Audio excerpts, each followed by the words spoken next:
नमस्कार। एक बार फिर से आप सभी भक्तजनों का हमारे YouTube चैनल भक्ति और धर्म रंगमंच में स्वागत है। आज हम नवरात्रि के दूसरे दिन देवी ब्रह्मचारिणी की पूजा की कथा सुनेंगे। माँ दुर्गा की नव शक्तियों का दूसरा स्वरूप देवी ब्रह्मचारिणी का है। यहाँ ब्रह्मा शब्द का अर्थ तपस्या है। ब्रह्मचारिणी अर्थात तप का आचरण करने वाली। कहा भी है वेदस्त्वम तपो ब्रह्मा, अर्थात वेद तत्व और तप ब्रह्मा शब्द के अर्थ हैं। शारदीय नवरात्रि शुरू हो चुके हैं और आज नवरात्रि का दूसरा दिन है।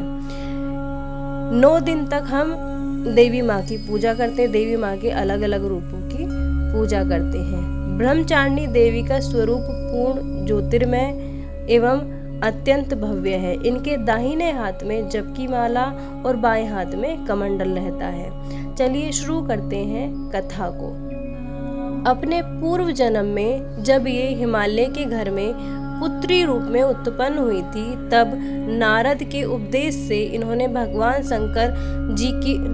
शंकर जी को पति रूप में प्राप्त करने के लिए अत्यंत कठिन तपस्या की थी। इस दुष्कर तपस्या के कारण इन्हें तपश्चारिणी अर्थात ब्रह्मचारिणी नाम से अभिहित किया गया या जाना गया। 1000 वर्ष उन्होंने केवल फल मूल खाकर व्यतीत किए और 100 वर्षों तक केवल शाक पर निर्वाह किया। कुछ दिनों तक कठिन उपवास रखते हुए देवी ने खुले आकाश के नीचे वर्षा और धूप के भयानक कष्ट सहे। इस कठिन तपस्या के पश्चात 3000 वर्षों तक केवल जमीन पर टूटकर गिरे हुए बेल पत्रों को खाकर वे भगवान शिव की आराधना करती रहीं। इसके बाद उन्होंने सूखे बेल पत्रों को भी खाना छोड़ दिया और कई हजार वर्षों तक वे निर्जल और निराहार रहकर के तपस्या करती रहीं। पत्तों को भी खाना छोड़ देने के कारण उनका नाम अपर्णा भी पड़ गया। क्योंकि उन्होंने पत्ते खाने छोड़ दिए थे, इसलिए उनका नाम अपर्णा भी पड़ गया। कई हजार वर्षों की इस कठिन तपस्या के कारण ब्रह्मचारिणी देवी का शरीर एकदम क्षीण हो गया, बिल्कुल कमजोर हो गया। उनकी यह दशा देखकर उनकी माता मैना अत्यंत दुखी हुई और उन्हें इस कठिन तपस्या से विरक्त करने के लिए आवाज दी और आवाज में उन्होंने कहा उमा। तब से देवी ब्रह्मचारिणी का नाम उमा भी पड़ गया। उनकी इस तपस्या से तीनों लोकों में हाहाकार मच गया। देवता, ऋषि, सिद्धगण, मुनि सभी देवी देवता ब्रह्मचारिणी की इस तपस्या को अभूतपूर्व पुण्य कृत्य बताते हुए उनकी सराहना करने लगे।